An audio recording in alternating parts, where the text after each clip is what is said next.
Okay. All right. I'll just give you a very quick summary on what these vaccines are and how they work. On your left, you have the coronavirus, and this is, of course, a cartoon, and you can see the virus intact. And the most important gene or the most important protein is the spike.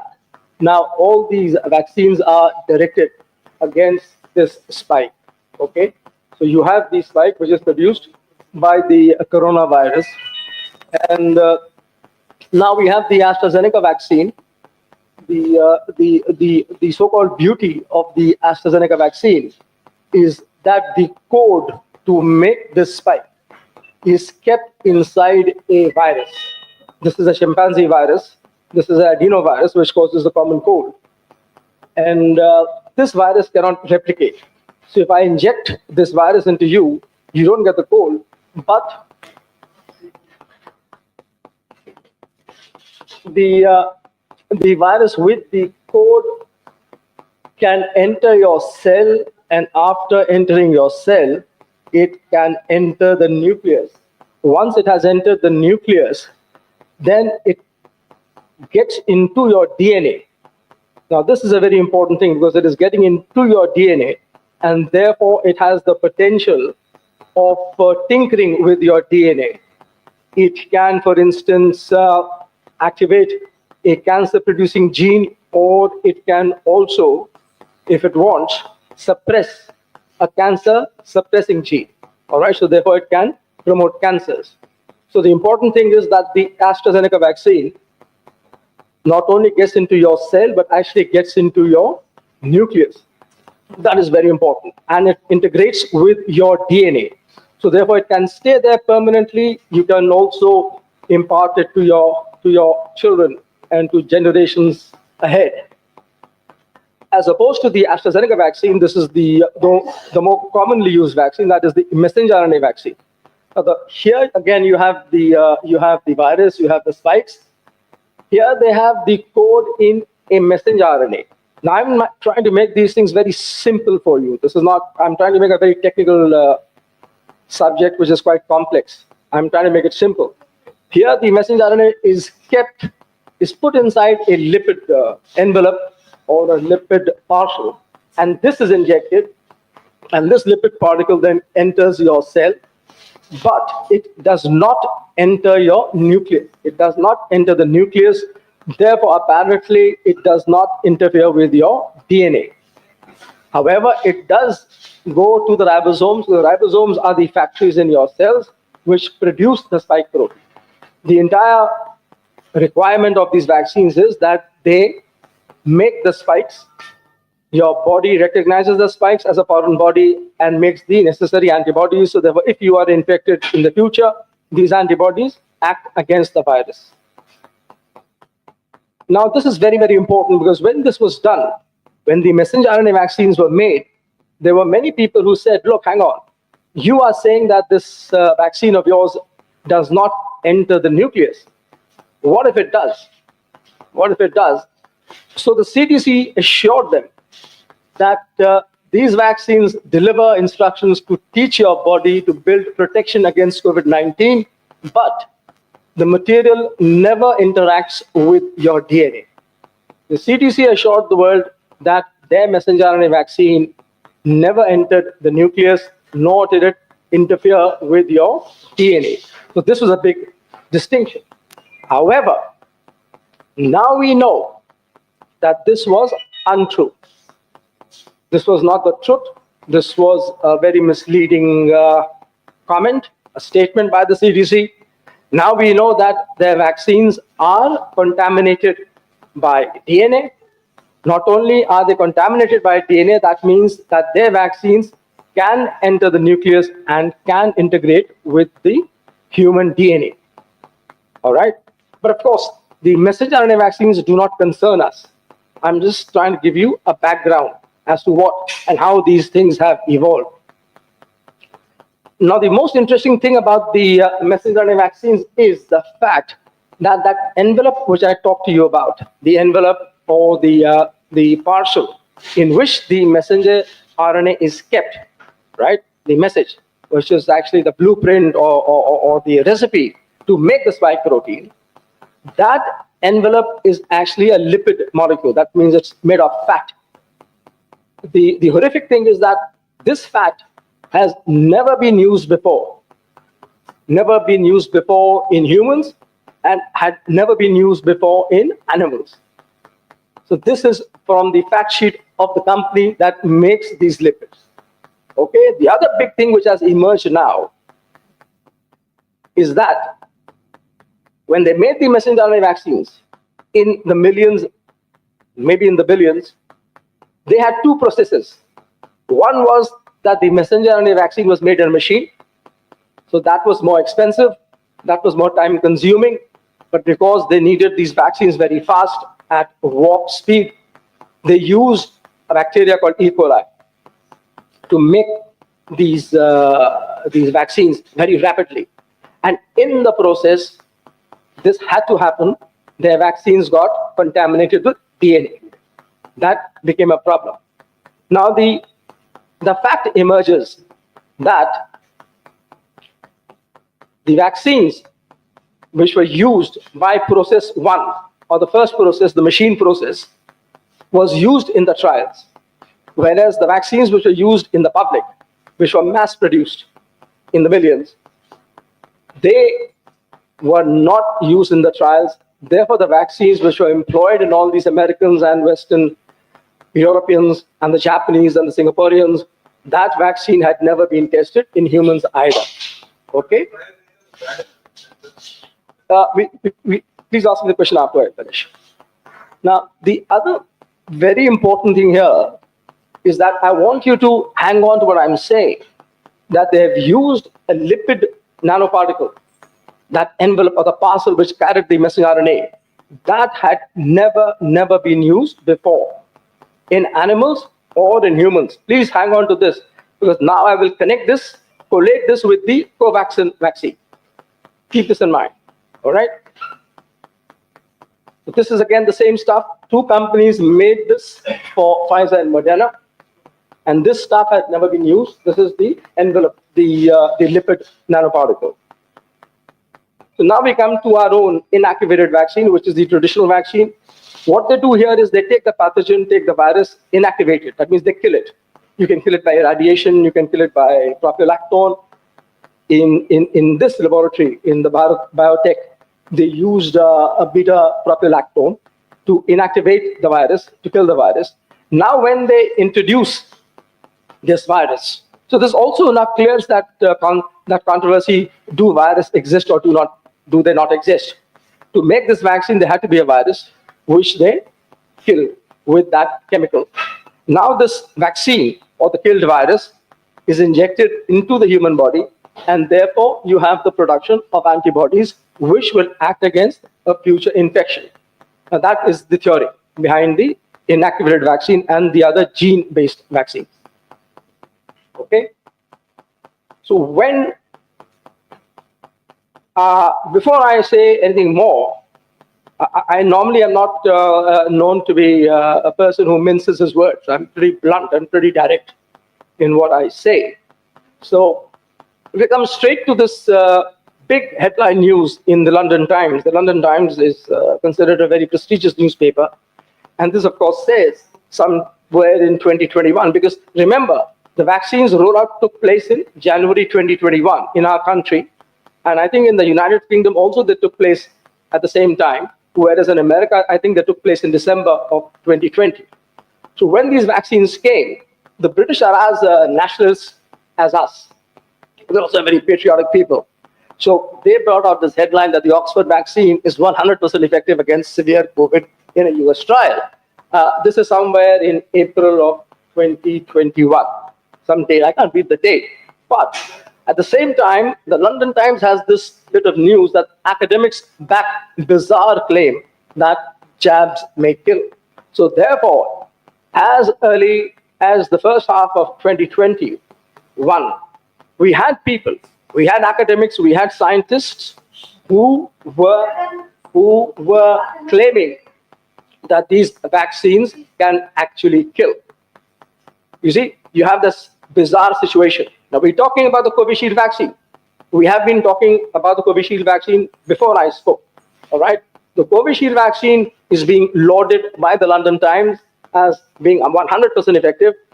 But at the same time, there are already scientists in the United Kingdom who are saying that no, this thing, there is something wrong. There could be a problem with the vaccine, and it can actually kill. All right. So this is a very, very interesting photograph. This is at the Wimbledon. Wimbledon is one of the most prestigious sporting event. This is on the 29th of June, 2021. I want you to focus on this lady here. This is Dame Professor Sarah Gilbert. She was responsible for the manufacture or the original research for the Astra Zeneca vaccine, that is Covishield, at the University of Oxford, at Oxford University. Now, on this particular day, she had been invited to the special enclosure in the Wimbledon. She was publicly uploaded as also the NHS for the manufacture and for the creation of the AstraZeneca vaccine. Her face, well, they say, this reflects 1,000 books or 1,000,000 books or whatever. You can see as people applaud her, she looks, one could say, puzzled, bewildered, confused. I mean, almost she's squirming. Why is that? Why is a person who's being applauded publicly at Wimbledon so disturbed? The reason is she knows at this point that the vaccine is failing. The vaccine has failed. She knows that. Okay, that's why this picture is one hell of a picture. So now we come to this year. We come now from 21 to 2024, and in May of 2024, officially the company AstraZeneca withdraws its vaccine from the market. This is very important. This is from the horse's mouth. So we don't need to speak any further. We don't need any debates or any acrimonious interactions. When the company itself is withdrawing its product from the market, that means it knows that its vaccine is unsafe. And why does it do this? It does this because they presented this data initially in 2021 in September, wherein they showed an efficacy of 64.3%. This was the first paper, right? This was the first paper of 32,000 people. This was a phase 3 trial which has been published, but the follow-up was not so long. It was for a few months. So far it's all right. It's all hunky-dory. But when you come to 2023 of September, now they give you a longer follow-up of their vaccine, right? Here they will tell you that the serious events were pretty high. They were scandalously high, all right? So this was the paper which they presented to the European Union. And in this, they clearly show that in the vaccinated group, that is 21,587 participants, the number of serious adverse events which were of special interest, that means the people are having some problems like myocarditis, Guillain-Barré, Bell's palsy, paralysis, motor neuron disease, was as high as 11% with this vaccine. Serious events needing medical attention were as high as 22%. Now here is rock solid data, all right? Now we have data which is acknowledged and presented and published by the parent company itself. It is making itself crystal clear that we have these problems. So now if they say that we are withdrawing the vaccine because of the goodness of our heart or because of our goodwill, that's nonsense. They have withdrawn the vaccine because they know the adverse events are very high. They were through the roof, and they can be liable. They can be fixed not for merely a monetary compensation. They can be fixed for criminal negligence. They can go to jail. That's why they have withdrawn the vaccine. So therefore, again, I reiterate, I repeat this, that there is in any debate or in any discussion involving the Astra Zeneca vaccine, involving Covishield, all you have to say is that, look, the company itself has withdrawn the drug from the market globally. It's not a local thing that it has withdrawn it from Kenya or Tanzania or Singapore. It has withdrawn its vaccine from the entire world. And this is the reason, because they have provided data that these serious adverse events needing special interest are as high as 11%. 11% is very, very high. All right, that is clear. Now we come to what we were talking, that why was Sarah Gilbert so bewildered on the 29th of June 2021 at the Wimbledon? She was bewildered, she was perplexed, she was feeling embarrassed because she knew that the vaccine was misfiring. And we also had data which I was having access to. And I had begun tweeting and making YouTubes on this in 2021 itself. This data was already there. It was not concealed now. This is not data which has been, hidden somewhere. This is in the mainstream medical journal. This is in the biggest medical journal in the world. I mean, if you take medical journals, whether they are mathematics or computer sciences or geography, astronomy, and anthropology, the biggest journal is the New England Journal of Medicine, which has an impact factor of more than 70. We have data being published here as early as April of 2021. This is a time when folks here were talking about their children getting vaccinated. Already we had data that people were developing blood clots in their brain, in their abdomen, and also that they were dying.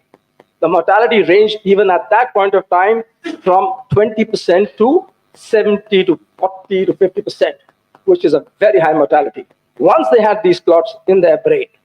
All right, now this is another paper. Now we have a description of 39 people. Again, in the New England Journal of Medicine, we have this third thing with 294 people. This was published in August of 2021. We're still in 2021. So we have rock solid data, which is directly telling us that this very serious problem of blood clots is being caused by this new vaccine, and that people are dying. And in this paper, it is very interesting that the overall mortality was 22% and that there was no sex preponderance. That means both genders were affected equally. Even men were dying. Even men were having these blood clots in their brain and in their lungs and in other parts of their body. Then we have this Indian data from Oja and Mani.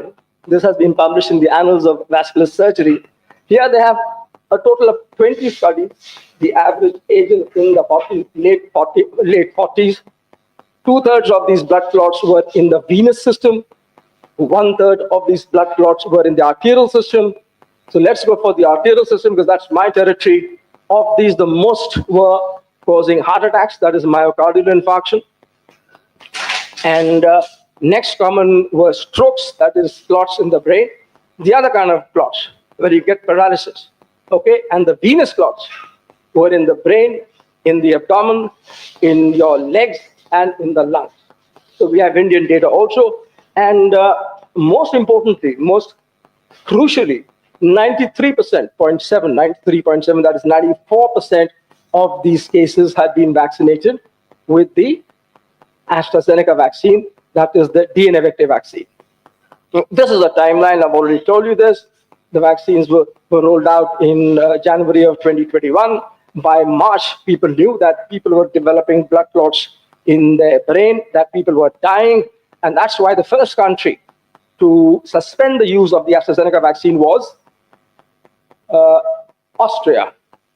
And very soon after that, between March and April, Norway, Denmark, and Iceland also suspended the vaccine. And soon after that, Germany, Italy, France, the entire Western Europe suspended the vaccine. Now keep this in mind, the time is very important. From March to May, most European countries had suspended the use of this vaccine, okay? But we kept on with the vaccines.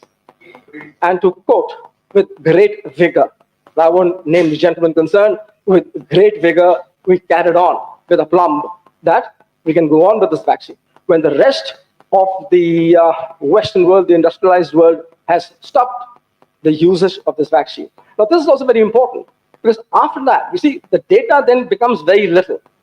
Let's face it. After that, most of these countries were employing the mRNA vaccine. So we have mountains of data with the messenger RNA vaccines, but not with the DNA vector vaccines. But as I have shown you, there is already enough data that the vaccine is deadly. Okay, so we'll go ahead. This data was, I think, published this year. This is on huge data. 99 people, 99 million people, 99 million people. And what do we find? That Astra Zeneca increases blood clots by 3.23%. That is more than 300%. Anything which is increased more than twice, we can strongly suspect causation. That means the product is causing the disease. All right? AstraZeneca increases Guillain-Barré syndrome by 2.49%. All right? That's 250% more with Guillain-Barré. Guillain-Barré is this paralysis which occurs. And most importantly, AstraZeneca increases pericarditis. Now, that is my territory. Pericarditis by 6.9 times, which is 690% more. And this data is not on 10,000 or 15,000 now, which is even massive. Now we have 99 million people across the world who have been vaccinated. This one is, of course, for your interest. This is a technical thing that, this much touted vaccine became ineffective after 3 or 4 months. You have to have another repeat, then you have to have another repeat. And this is from the Swedish data, again published in the Lancet, once again a very big journal. This slide is also very, very important because this is the slide I spoke on this paper in the year 2019. I made a YouTube. Luckily, somehow my videos are still there on YouTube. And I quoted this study. I'll give you the essence of the study. This is the earliest study published in a massive journal like the New England Journal of Medicine. It's a pilot study of 20 people who received the AstraZeneca kind of vaccine, that is the DNA vector vaccine, to prevent Ebola. What they find is that 30% of these people develop a fall in the white cells, and almost 30% of them develop a prolongation in their coagulation time in the presence of what is called anti-phospholipid antibodies. Once you have anti-phospholipid antibodies, that has a very strong association with autoimmune diseases. So all these diseases like Guillain-Barré, like multiple sclerosis, or amyotrophic lateral sclerosis, or diabetes type 1, thyroiditis, all these are connected.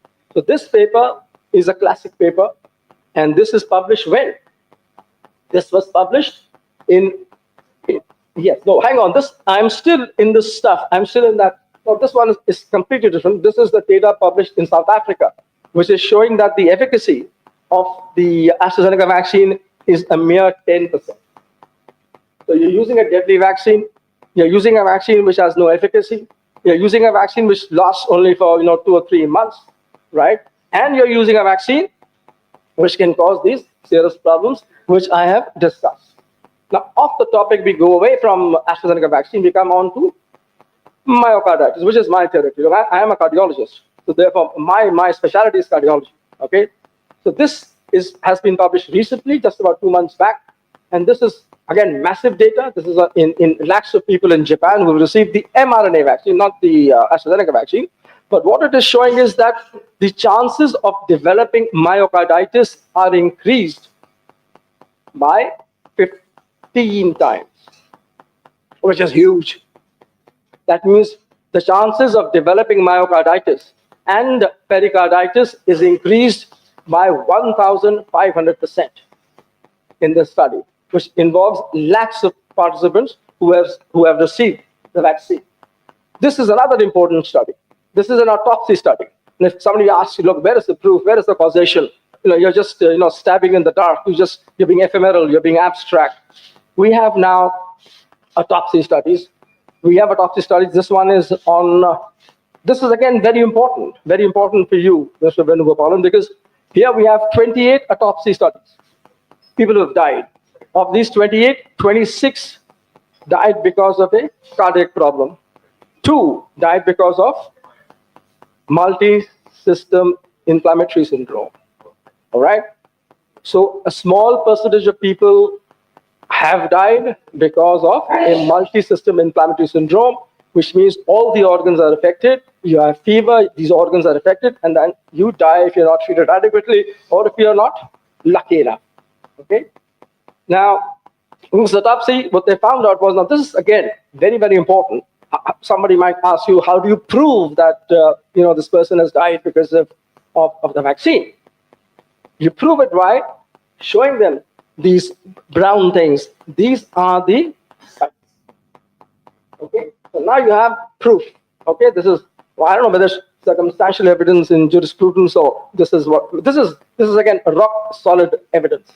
All right, you have a dead body, you check the organ, you check the heart, and you find that in the heart you have the spike proteins. That's it. That means these spike proteins have come from the vaccine. All right, and then of course you have these blue dots, which are lymphocytes, which means there is inflammation going on. Okay, now the train is simple. You get infected. Sorry, you get vaccinated. You get vaccinated, and you develop inflammation in the heart, which we technically call myocarditis. All right. Now this becomes a marker for what is called a ventricular tachycardia or ventricular fibrillation. Okay, this is a marker. When you have a ventricular tachycardia or ventricular fibrillation, right, you collapse. So when you see these chaps who have collapsed on the cricket field or in a football game, or collapsed in their house, or collapsed in office, or collapsed in the television studio and have not recovered, this is the reason. They had myocarditis. It could be remote. It may not be just 2-3 weeks back. It could be even 6 months back. God forbid, even 1 year back. If that scar tissue remains, that will be the trigger for a arrhythmia. That can be a trigger for ventricular tachycardia and ventricular fibrillation. Now, this is a study which I like very much, which I have quoted in my own paper. This is by Christian Bormier. He has data on 15 people. 11 were given the messenger RNA vaccine. 4 were given the DNA vector vaccine. DNA vector vaccine is the Astra Zeneca vaccine. 4 were given these things. All had a biopsy done. All had myocarditis. That means they had chest pain, they had shortness of breath, they had palpitations. In their blood, troponins were raised. When they did the echo, there was some wall motion abnormality. And when they did the biopsy, once again, they saw these brown spots. These were the spike proteins. Okay? So in the biopsy specimen, once again, we have, this is called the, final diagnosis. When I was a little boy, there was a book called The Final Diagnosis. It was fiction. Now, I don't know, nobody's heard about it now, but this is it. And this one has received the messenger RNA vaccine, this one has received the messenger RNA vaccine, and this one has received the Vaxzevria. Somehow they changed the name from Covishield to Vaxzevria. I don't know who made them do it, but we have now evidence that Vaxzevria also produces myocarditis. All right. Now this was a paper which I published. It was a case report published in some Case Reports International. This drew very little traction. It was largely ignored. It was largely ignored by the Western people because the reason is very simple. Look, whether you like it or not, we are Indians, we are the browns, they are the whites, and now they're becoming even more white with the new president-elect. That's a different story. But the fact is, this is a middle-aged woman who came to me with chest pain, all right? An educated middle-aged woman who came to me with chest pain and some palpitations and some shortness of breath. There was nothing wrong with her. The ECG was normal. The echo was normal. I did an exercise test, which you people may have heard as a treadmill test. Normally, I'm not there when the treadmill test is done. The technicians do it or the junior doctors do it. For her, I stood there. I don't know why I was there. It was just my luck and her luck that I was there. And what I saw was these two ectopic beats. So there were two ventricular ectopic beats here. So this was a signal that something is amiss. Something is not very right with this lady. So then I took up an angiogram.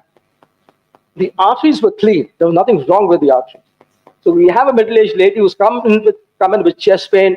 On the surface, the basal ECG is normal. When we make her do a treadmill, we find there is a small hint of an arrhythmia. We do the echo and we do the angiogram, and we find that the arteries are normal. So I was a bit perplexed. So because we had done the angiogram in the morning, we had to keep her overnight. I mean, normally I discharge them after 4 or 5 hours, but this lady, we kept her overnight. And I hooked her onto a Holter. Holter is that gadget which records your rhythm for 24 hours. It could be even 72 hours, but it is recording your rhythm. And in the night, around 2 o'clock in the night, she again complained of chest pain. So the junior doctor rang me up. Look, she's having chest pain. I said, look, don't worry. The arteries are normal. Everything is fine. Give her a painkiller. Give her whatever, and she'll settle down. Don't worry. If she doesn't settle down, call me up again, and I'll see. Okay. But when the next morning I examined the Holter, lo and behold, look, I can't speak in Hindi. I'm sorry. Lo and behold, when I saw this thing, the Holter, I found that she had a ventricular arrhythmia. She had a slow ventricular tachycardia. That was the diagnosis. That sealed it. I knew there was something wrong. We did a cardiac MRI on her, and we found that patch. We found that myocarditis patch. She had no history, actually, earlier of any fever or whatever.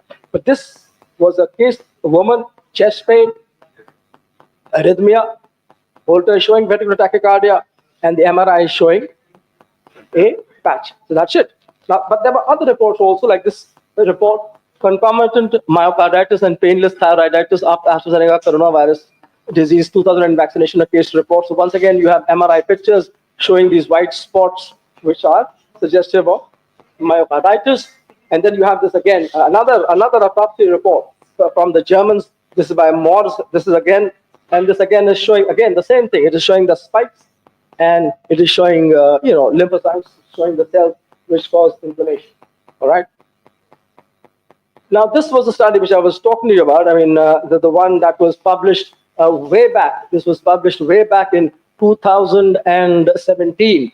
So the study wherein for the first time the AstraZeneca kind of vaccine was used in humans in a pilot study in Africa. Again, this was funded by the NIH and NIAID, our friend Tony Fauci. Tony, whatever. So Fauci funded this study. His organization funded the study, and they found that 30% had aberrations in their white cells, and also in they had the presence of antibodies in these people. Right. Now the question is, no, nobody died. This is a pilot trial. You won't be aware of this because nobody knows about this. So now the question is, people were having blood clots, people were dying, right? The whole world knew about this. Nations had suspended these vaccines, right? Why is it that we carried on? Why is it that we carried on with these vaccines? What was wrong with us? Why weren't we aware? Why were our intelligentsia or the medical fraternity? I don't know. I cannot explain that. I can explain. Maybe I can explain, but I won't go into the details right now. But the fact is that you were not supposed to be told about these things, though they were being published, though there were news reports about these things. One big reason was, tragically, sadly, was the fact that you had this caucus form, the Trusted News Initiative. The Trusted News Initiative was orchestrated by the BBC with the Washington Post, the Financial Times, Wall Street Journal, and we had 3 gladiators from India. The Hindu. Yes. How can Hindu ever be wrong? So the Hindu was neck deep in this, deeply entrenched in this caucus, right? NDTV was deeply entrenched in this caucus. Okay, NDTV, the Hindu, the Indian Express, and of course our friends in Pakistan, Dawn. So what I'm trying to tell you is that the purpose of this caucus, the Trusted News initiative was to make sure that under no circumstance do you speak about the origin of the virus, you speak about the fact that the vaccine will not prevent infection, you will not speak about the fact that the vaccine will not prevent transmission, right? So these were the most respected newspapers in the country. Now, I mean, this is not an anecdote, this is history. This is happening before our eyes. I used to write for The Wire, on and off. I used to write about various subjects. I wrote an article in 2019 on air pollution in Delhi, right? It's still there. I wrote about noise pollution. I wrote about sports, about athletics. And I also wrote about COVID, about lockdown. I was a very fierce, opponent of lockdowns. All right? This guy, Karan Thabar, interviewed me in March 2020. In March 2020, that's 5 years ago, I had said that lockdowns are useless. It's a gimmick. Nothing's going to happen. Okay? But for these 5 years, this is a fact. You can check it. You know, these guys, I mean, this particular journal for which I was writing, which of course has no electricity now, that is The Wire. The Wire kept bringing in these honchos demanding vaccination. They kept, doubling down on vaccination. They kept getting these experts from America, from here, from there, always advocating for vaccines. For 5 years, these journalists, right, who claim to be the gladiators for the oppressed, for the downtrodden, who are the checkboard for the government, did not give a single or the tiniest platform for a contrarian view against the vaccines. Okay, so this probably was a huge design. There was something behind this at a global level, at a local level. Okay, and this is the situation. This was the situation. Of course, this is not very important here, because definitely after 2021, once the vaccines were rolled out, all these countries suddenly are seeing excess deaths. Okay, that's more or less the truth. And in India again, normally we had an incidence of say about 5 to 6 per thousand deaths. Suddenly it has jumped to 9 per thousand. All right, that's the Statista data. There's the CIA data again, 9.56 per thousand, which means there is almost a 30% increase in excess deaths. These all cause crude deaths, of course. But the fact is that there have been excess deaths after 2021, which means the same, right? It's a euphemism which I'm using now.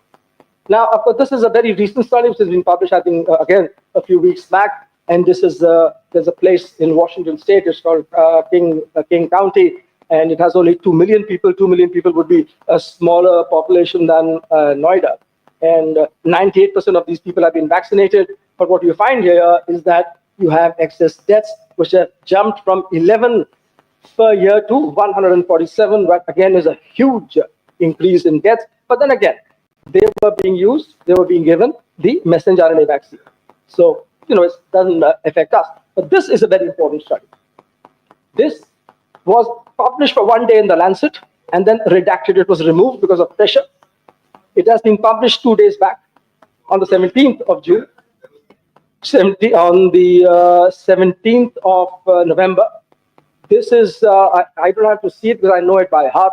This is autopsies of 240 people who have died, definitely because of vaccination. This is a study of 240 people, autopsies, directly because of vaccination. 35% have had sudden deaths. 1/3 died suddenly. I mean, probably the mechanism is the arrhythmias. 12.5% died because of pulmonary embolism, that is, a blood clot in the lungs. 12% died because of myocardial infarction, that is the traditional death. And 7% died because of vaccine clots. 7% died because of myocarditis. And crucially, 5% died of multi-inflammatory syndrome. That is very important. And 3.8% have died because of brain hemorrhage. Now, what is the most important, what is the bottom line? What is the take-home message? We have 240 autopsies. This data has been published finally 2 days ago. What it is telling us is that of these people, 41% received the mRNA vaccine. 37% received the killed vaccine. And 13 plus 1, 14% received the DNA vector vaccine. So we have autopsy confirmation proof. Once again, solid evidence, the final diagnosis that not only were the messenger RNA vaccines killing people, but also the inactivated vaccine, such as Covaxin. Here, of course, they have taken the Chinese vaccines, but the stuff is the same. And 14% of these deaths were because of the DNA vector vaccine. Why were they less? Why were they less? Because, as I've told you, they were not being used. They stopped using them in March, April of 2021. That means 4.5 years back, nobody was using the Astra Zeneca vaccines. So that's the reason. So this study is very, very important in the context of what I'm saying. This is not important. This is about, blood clots with the messenger RNA vaccines. So it doesn't concern us. Now we come, I'll just take another 5-6 minutes. I'm happy that you're bearing this talk. You're listening to me so patiently. So I wrote this Substack 1.5 years back. This was on the Covaxin. That is the inactivated vaccine, which probably was used in 15 to 20% of the Indian population. And I've already explained to you the mechanism of the inactivated vaccine, that the vaccine is killed, it's put inside your body, then the body makes antibodies against it and prevent a future infection. So now this one has to read these papers very carefully, because in medicine, 99% of doctors just read the abstract or read nothing. You have to, read the finer print. You have to read between the lines. So the phase 1 trial, which was published in January of 2021 in the Lancet, okay, says that it gave this vaccine to 300 people, and to 75 it gave a placebo.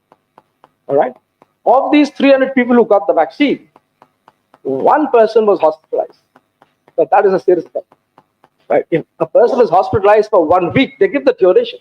For 7 days, this gentleman or female or male, I don't know, they don't tell us. It's not in the results. It's not, but it is in the abstract that this person was hospitalized for pneumonia.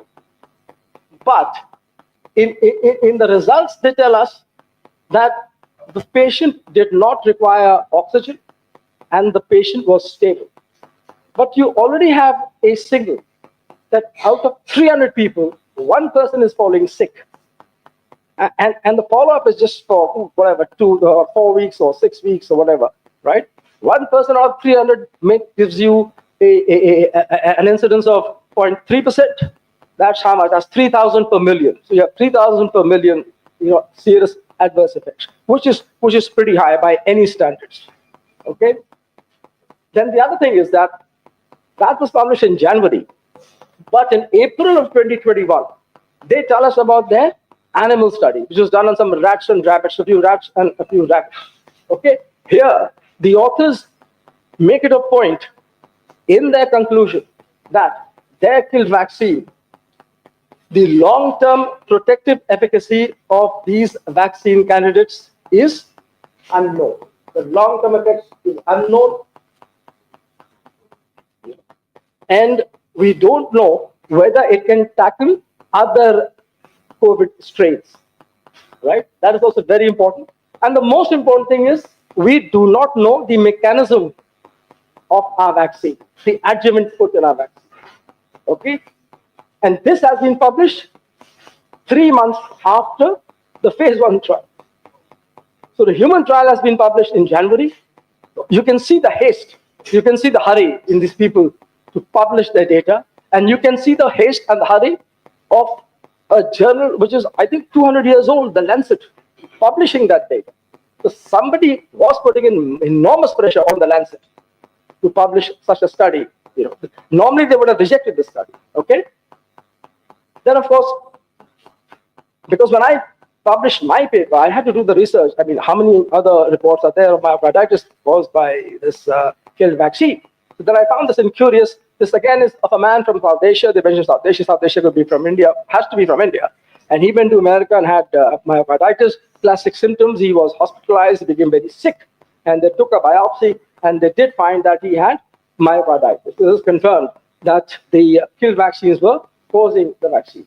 Now, the point which I raised in my Substack, and which is very important, that is why I said that, keep this in your mind when I spoke about the mRNA vaccine. The most important thing about the mRNA vaccine is that the messenger, the RNA, was kept in a lipid, LNP, that lipid nanoparticle, all right?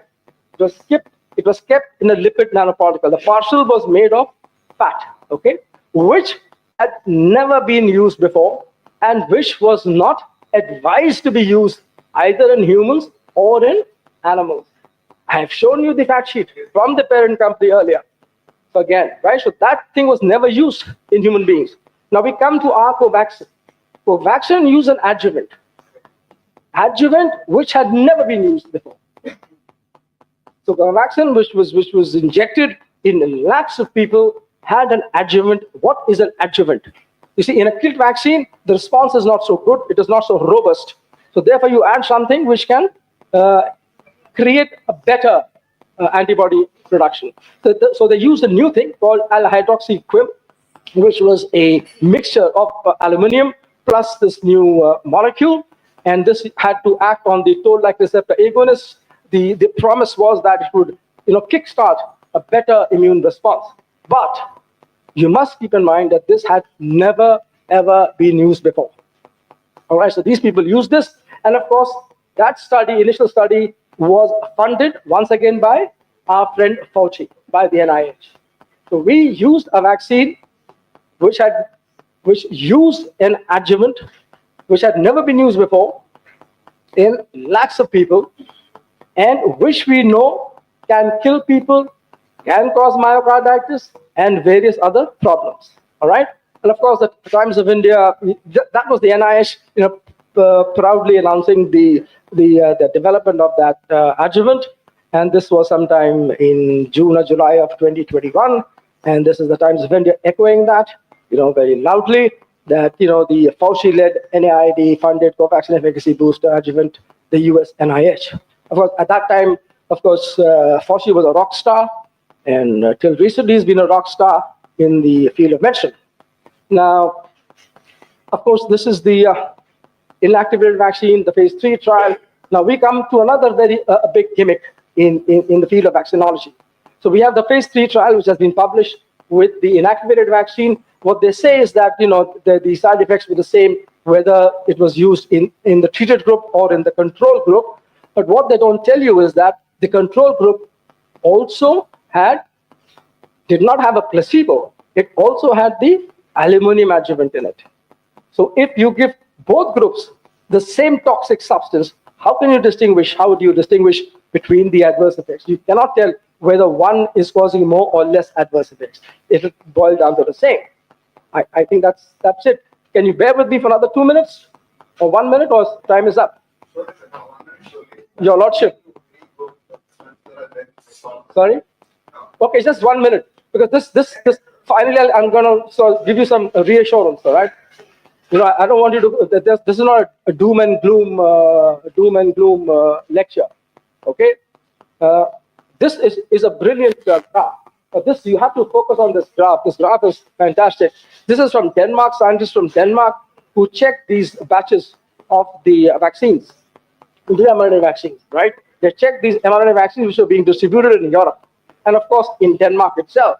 And what they found out was that there were 3 kinds of batches. You have the blue batches, the green batches, and the yellow batches.